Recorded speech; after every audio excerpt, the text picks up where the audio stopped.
Seperti diketahui, Koalisi Indonesia Maju umumkan Gibran Rakabuming Raka, wali kota Solo yang juga putra sulung Presiden Joko Widodo menjadi bakal cawapres pendamping Prabowo Subianto. Padahal seperti kita ketahui bersama bahwa Gibran ini merupakan kader PDI Perjuangan yang sudah mengusung bakal cawapresnya Ganjar Pranowo dan Mahfud MD dalam kontestasi Pilpres mendatang. Benarkah langkah Koalisi Indonesia Maju ini diambil demi mendapat dukungan Jokowi? Dan bagaimana dengan hubungan PDI Perjuangan jika Gibran menerima? Pagi ini kita akan bahas dengan sejumlah narasumber, diantaranya Ketua DPP Partai Golkar Dev Laksono, dan juga di studio telah hadir pakar komunikasi politik Profesor Lely Ariane dari Universitas Nasional. Selamat pagi Ibu, selamat pagi Bung Dev. Pagi Mas Radi. Selamat pagi, Bung gimana Dev, kabar? Sehat? selamat pagi, Assalamualaikum warahmatullahi wabarakatuh. Waalaikumsalam Bu. Saya akan buka perbincangan kita pagi hari ini dengan pertanyaan, apakah Partai Golkar sudah ketok pintu ke PDI Perjuangan, Bung Dev? Kalau masalah ketok pintu itu adalah masalah komunikasi ya, antara ketua umum, apalagi yang sekarang masih dalam koalisi pemerintahan saat ini, itu rutin melakukan komunikasi. Jadi sebelum kita melakukan satu kebijakan politik strategis dalam pencalonan presiden yang juga melibatkan banyak orang dan juga banyak partai, pasti sudah ada rutin komunikasi antara sesama ketua umum gitu untuk berbagai macam hal. Artinya sudah ada perbincangan sebelumnya antara Ketua Umum Partai Golkar, Pak Erlangga Hartarto, dengan Ibu Mega ya, begitu? Sebagai Ketua Umum PDI Perjuangan. Sudah ada komunikasi secara rutin lah, termasuk berbagai macam hal. Tapi pada saat deklarasi kan, kalau pasangan bakal capres-cawapres biasanya bakal cawapres ini hadir begitu. Seperti yang kita saksikan Pak Muhaimin Iskandar pada saat dideklarasikan dengan Pak Anies hadir begitu. Lalu Pak Ganjar juga Pak Mahfudnya hadir. Nah, Mas Gibran ini kok nggak hadir semalam, gimana ceritanya tuh Bung Dev? Ya, kan ada pembicaraan yang melibatkan berbagai macam pihak, termasuk Mas Gibran juga sebelumnya.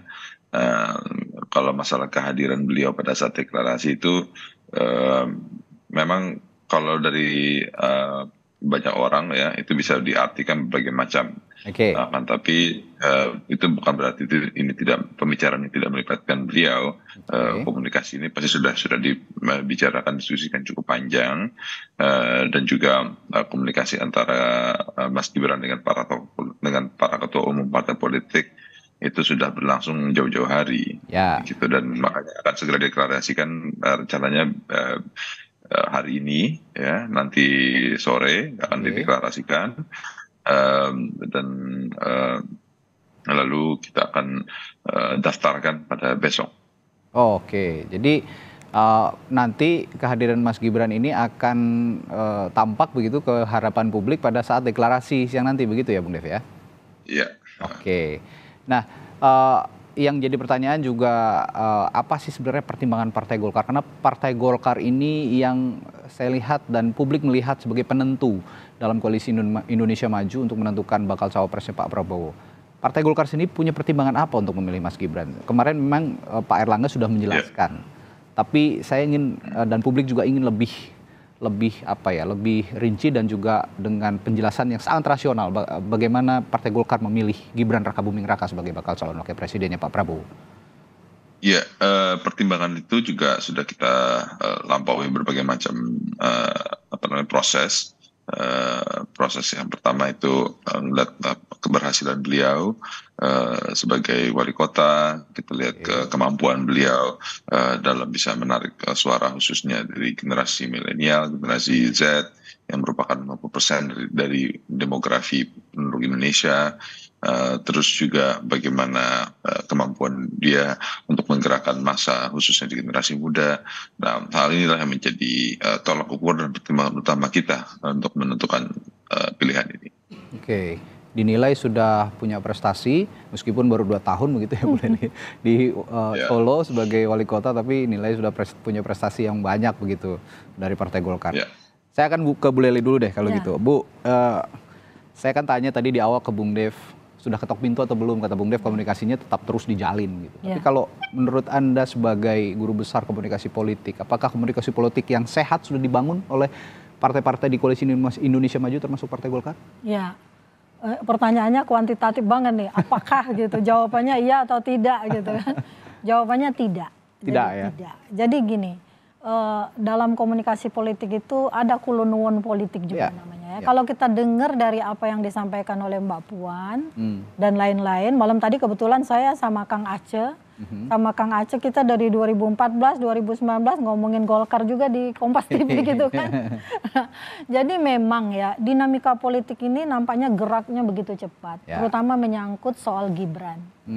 Sampai kemudian teman-teman bertanya, Bu Leli katanya, apakah di partai politik itu seperti krisis kader? Saya kira sebenarnya enggak, apalagi Golkar sebagai partai yang sudah malang melintang di dunia persilatan politik ya. 32 tahun berkuasa, kadernya begitu banyak, termasuk Mas Dep ini ketua umumnya sendiri, dan terakhir kita seperti melihat sosok Ridwan Kamil yang akan dimajukan gitu. Sebab kalau dibicara soal pengalaman politik sebagai wali kota, Ridwan Kamil lebih berpengalaman gitu kan. Jelas. Ketua umum juga sebagai organisatoris yang juga membangun partai Golkar barangkali dianggap, termasuk bapaknya Mas Dep gitu kan. Adalah tokoh-tokoh yang begitu potensial untuk muncul ke permukaan. Tapi kemudian orang seperti melihat kenapa partai politik ini seperti kehilangan kader gitu.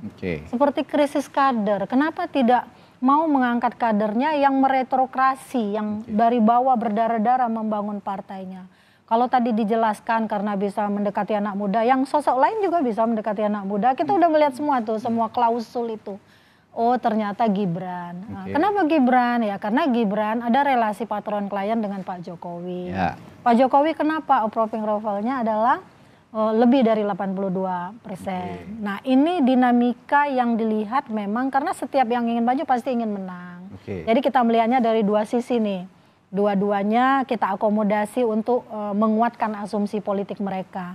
Artinya itu juga realistis bagi mereka karena partai politik itu kalau ingin maju, ya itu membentuk partai politik pun ingin merebut dan mempertahankan kekuasaan. Artinya apapun bisa mereka lakukan, termasuk lintas partai, silang saling dalam politik. Ini dinamika yang biasa juga terjadi. Jadi akomodasi terhadap Gibran, saya pikir itu lebih pada karena dia adalah putranya Pak Jokowi yang dianggap punya kompetisi lebih luas ketimbang yang lain-lain karena di belakangnya ada Pak Jokowi. Tentu mesin partai nggak bisa kita abaikan. Golkar juga pasti akan mati-matian bergerak bersama partai-partai koalisi lainnya. Indonesia Maju itu Mas Radi. Yang penting sekarang ini alasan itu harus dikemukakan kepada para pencinta Golkar yang sebagai suara nomor 2 loh di parlemen, suara terbesar nomor 2. Jadi penjelasan itu di lapisan bawah karena murid-murid saya, mahasiswa saya juga banyak juga adalah anak muda Golkar gitu kan. Artinya ini perlu penjelasan yang lebih fair lah. Gitu. Oke, nah ini yang tadi saya tanyakan juga ke Bung Dev.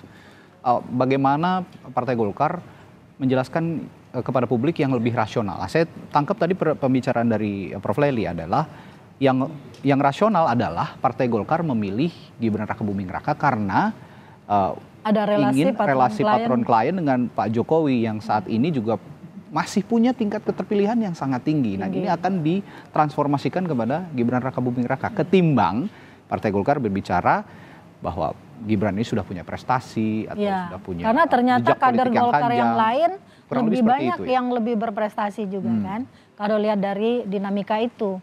Dan yang kedua ini masuk juga pada konsep etika komunikasi politik, bukan etika politik saja tapi etika komunikasi politik. Jadi kulunuwun politik yang kita maksudkan biasanya kan ada petata petiti lebih dulu, berpantun dulu untuk masuk melodinya kepada partai utama dari di mana orang itu. Saya pikir PDIP sebagai partai politik yang dianggap punya banyak kader juga gitu kan, pasti bahagia jika kader-kadernya dilirik oleh partai banyak lain. Tinggal bagaimana kulunuwun politik yang dilakukan itu. Kalau melihat dari apa yang dinyatakan Mbak Puan mengatakan belum ada tuh untuk ini pernyataan dia mundur atau tidak belum ada katanya kan. Jadi kita harus mempertemukan juga nih pernyataan dari banyak elit politik karena mereka adalah modeling. Modeling Mas Dep ini adalah modeling, tokoh Pak Prabowo adalah modeling, Mbak Puan juga adalah modeling.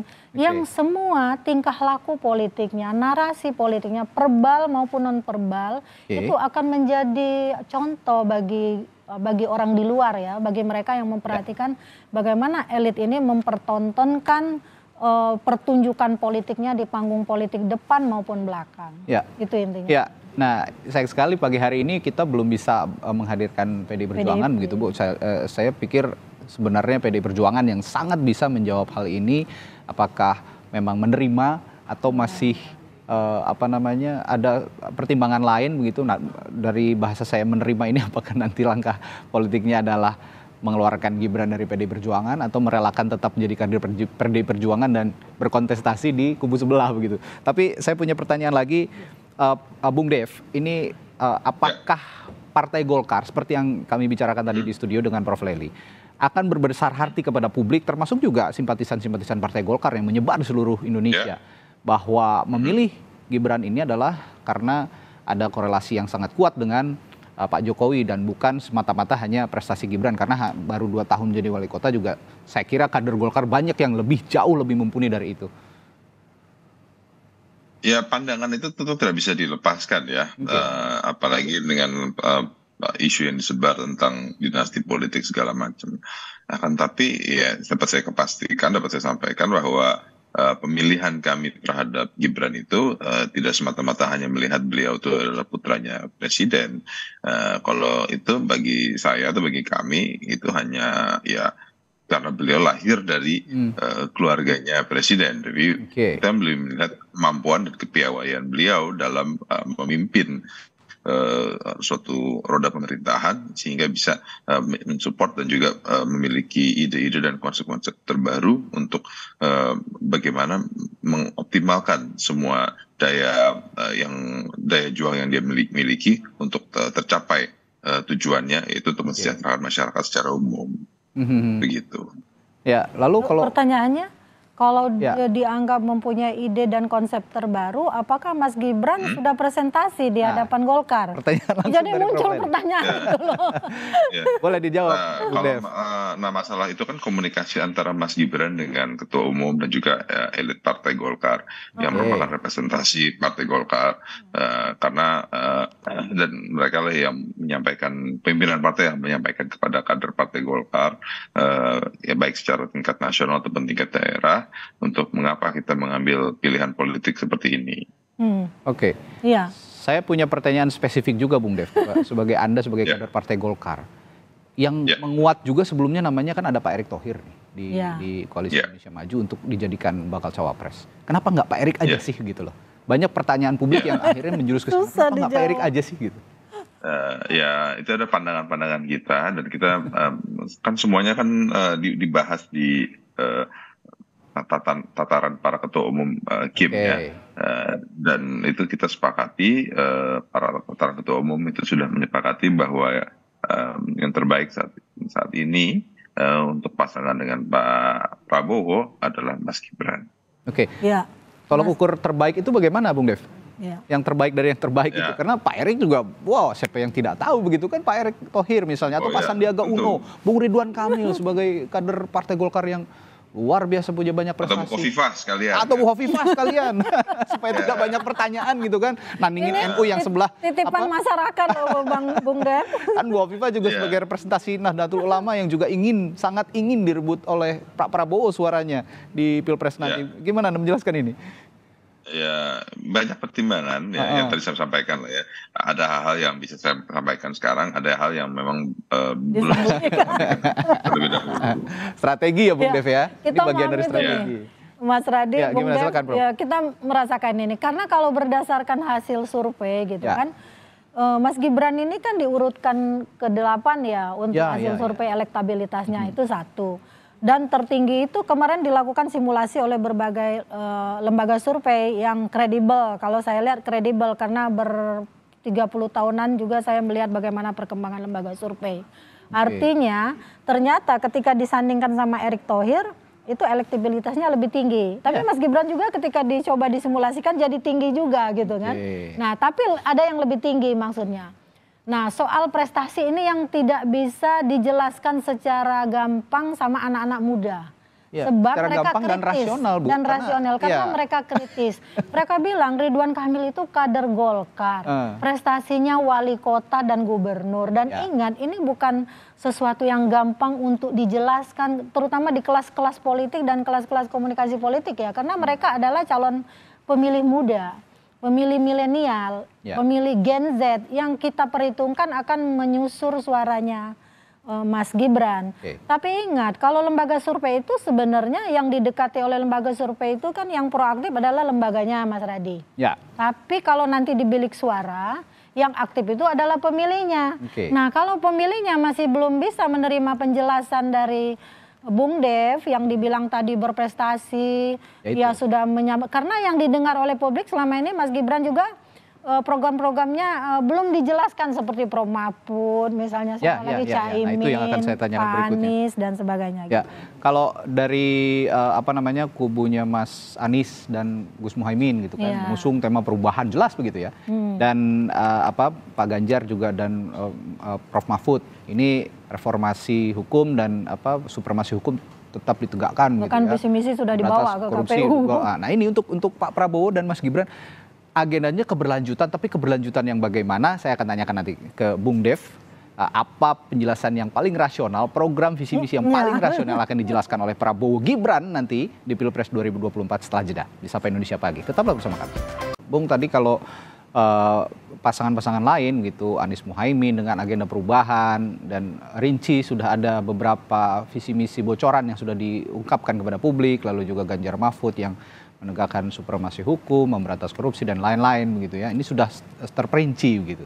Kalau dari Pak Prabowo kan memang mengusung keberlanjutan, tapi keberlanjutan seperti apa? Apa hanya keberlanjutan keluarganya Pak Jokowi di Pilpres nanti untuk menjadi pemimpin di 2024, Bung Dev? Ya, yang pasti bukan itu lah ya. Iya. Ini kan kita kan sebuah negara demokrasi Ya, oke. yang berdasarkan hukum.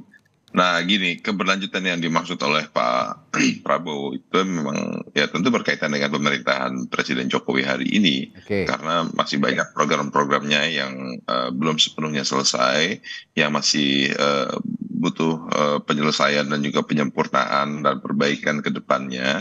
Dan itulah yang kita usung ke depan untuk bisa merampungkan semua program-program tersebut hingga dampak efeknya itu bisa terasa secara jangka panjangnya ya, dan juga kebermanfaatannya itu juga terasa ke seluruh masyarakat dan juga untuk menaikkan posisi Indonesia di dunia global. Oke. Nah, program-program seperti pembangunan apakah itu food estate kah, atau apakah itu kedaulatan energi, kedaulatan konektivitas internet, terus juga peningkatan kualitas pendidikan, hal itu semua saling berkaitan. Dan itu yang semua sudah dirintis oleh pemerintahan ini selama 10 tahun, dan juga adalah keberlanjutan juga akan program-program yang telah dirintis oleh pemerintahan sebelumnya, dan ini akan terus kita selesaikan sehingga rampung dan juga sempurna ke depannya. Oke.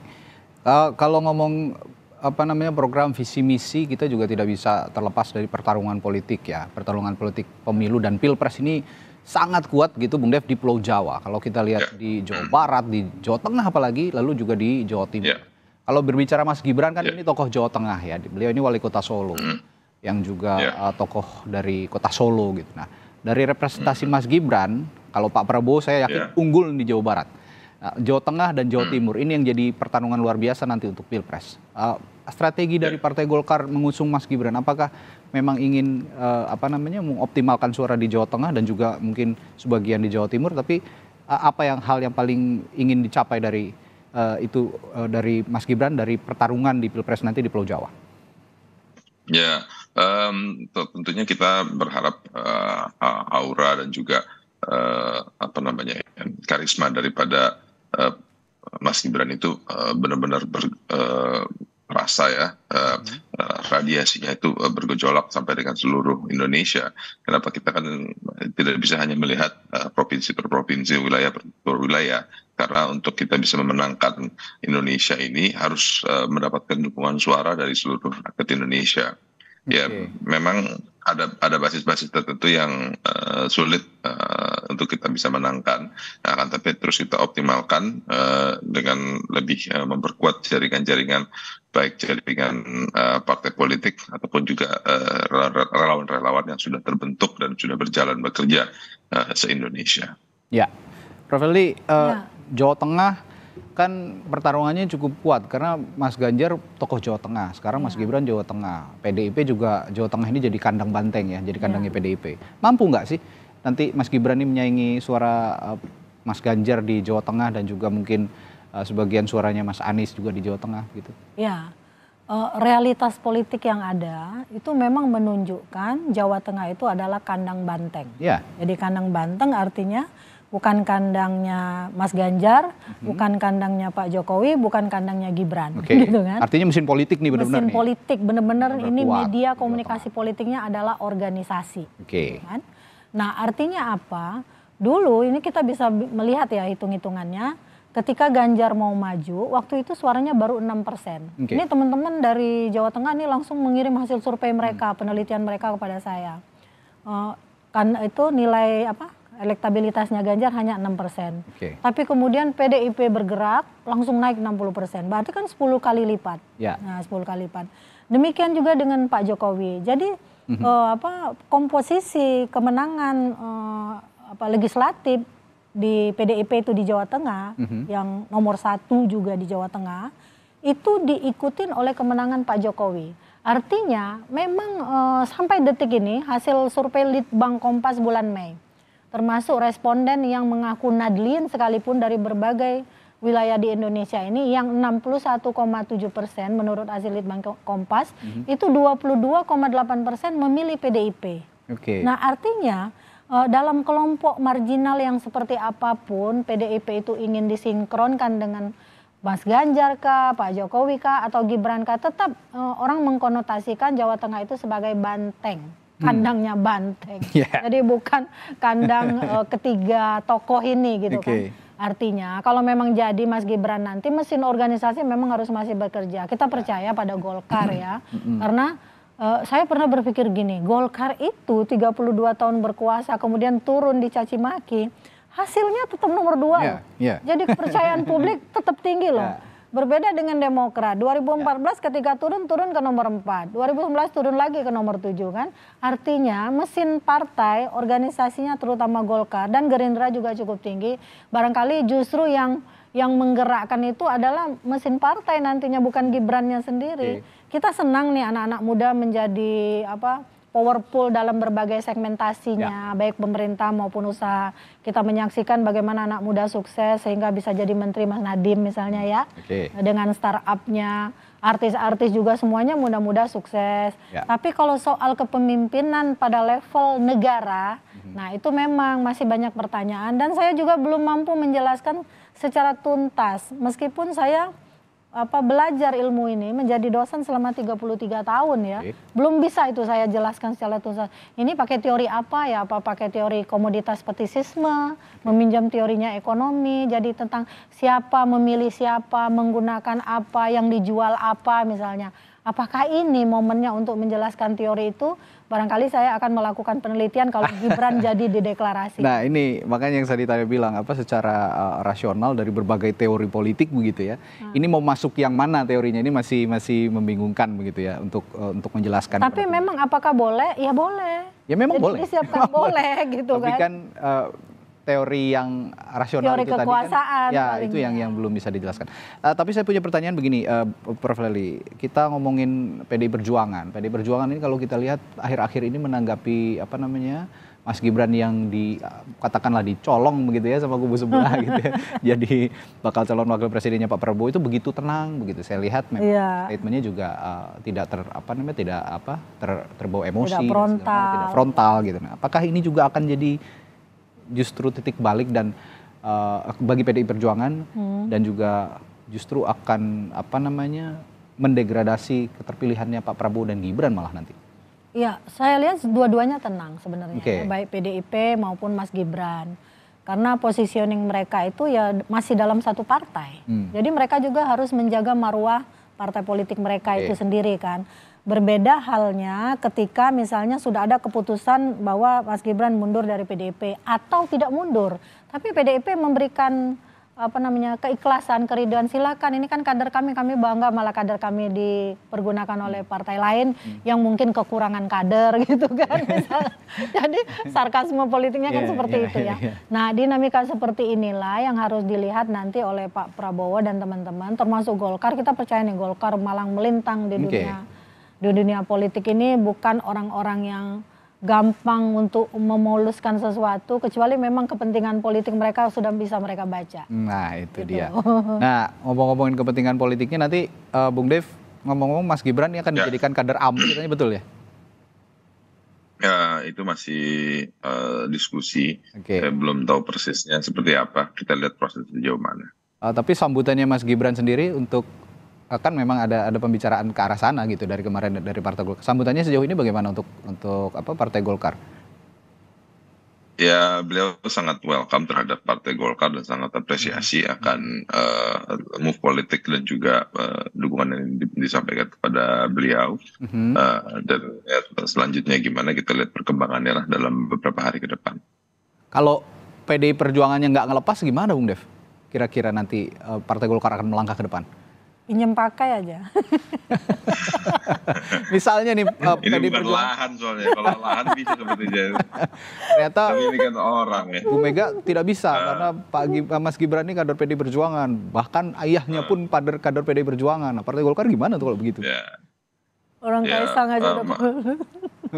Ya kalau gitu panjang lagi, itu mesti ditanya langsung kepada Ketua Umum. Berarti pembicaraannya pimpinan gitu ya? Ya, gitu nggak bisa level saya yang jawab. Gitu. Ya nanti. Bung Dev kehilangan kata-kata dia. Iya, kata-kata. Pinter Bu Leli namanya juga pakarnya ya. Tahu. Karena ya begitu, karena memang kalau memang ini saya yakin ya sejak semalam saya perhatikan PDI Perjuangan belum ada statement yang lebih eksplisit gitu soal Gibran ini diusung oleh Pak Prabowo dan Partai Golkar juga dan Koalisi Indonesia Maju. Saya tapi menduga restu Pak Jokowi udah muncul ya. Ya, restu sudah muncul. Nah, saya menduga PDI Perjuangan ini sedang juga menyusun strategi apa yang harus dilakukan supaya nanti ke depannya ini juga tidak tidak menjadi bumerang tersendiri buat PDI Perjuangan gitu. Nah, saya ingin tanyakan soal PDI Perjuangan begini Prof. Lely. Kemarin ini kan banyak narasi yang mengatakan bahwa Pak Presiden Jokowi bahkan sempat dibilang petugas partai gitu ya. Lalu juga Pak Ganjar juga banyak dibilang petugas partai. Nah, apakah narasi-narasi seperti ini yang akhirnya membuat Pak Jokowi dan keluarganya juga sudah tidak usah di PDIP saja? Iya. Gitu. Keluar saja dari PDIP, kita bukan petugas partai tapi kita juga punya sikap sendiri di luar partai. Sebenarnya narasi petugas partai itu jauh sebelum Pak Jokowi menjadi presiden. Tapi waktu itu tidak dipermasalahkan karena era media sosialnya belum begitu terbuka ya. Kemudian ketika semua orang bisa menjadi wartawan gitu, apapun yang dinyatakan oleh Bu Mega dan organisasinya PDIP itu kan dengan mudah bisa tersebar. Lalu kemudian orang mendeskripsikan, mengasosiasikan pernyataan itu dengan simbol-simbol figur yang kemudian dianggap ini sudah dipilih oleh rakyat, kok Anda anggap sebagai petugas partai juga. Nah, ini yang tidak boleh dilupakan. Golkar pun, Demokrat pun, atau partai lain manapun, misalnya ketika ada kadernya yang menjadi petinggi, termasuk presiden, gubernur, wali kota, kan dia tetap menganggap itu kadernya. Jadi petugas partai itu ada simbol yang digunakan secara internal sebenarnya. Dan itu tidak apa-apa, tapi ketika dia terbang keluar gitu kan, muncullah argumentasi politik yang menyasar seolah-olah diperbudak lah, segala macam itu lebih gitu ya? Disitir dan sebagainya, diatur, kacung lah segala macam. Tapi kan realitasnya Pak Jokowi melakukan itu Kak. Enggak, saya kira dia tidak mengutamakan PDIP. Saya lihat menteri-menterinya coba lihat berapa banyak yang dari PDIP dibandingkan partai lain. Bahkan ketika 2014 kita ngomong di sini nih sama 2014 ketika Pak Jokowi terpilih jadi presiden, waktu itu kan ada Indonesia Hebat sama Koalisi Indonesia Hebat sama Koalisi Merah Putih waktu itu.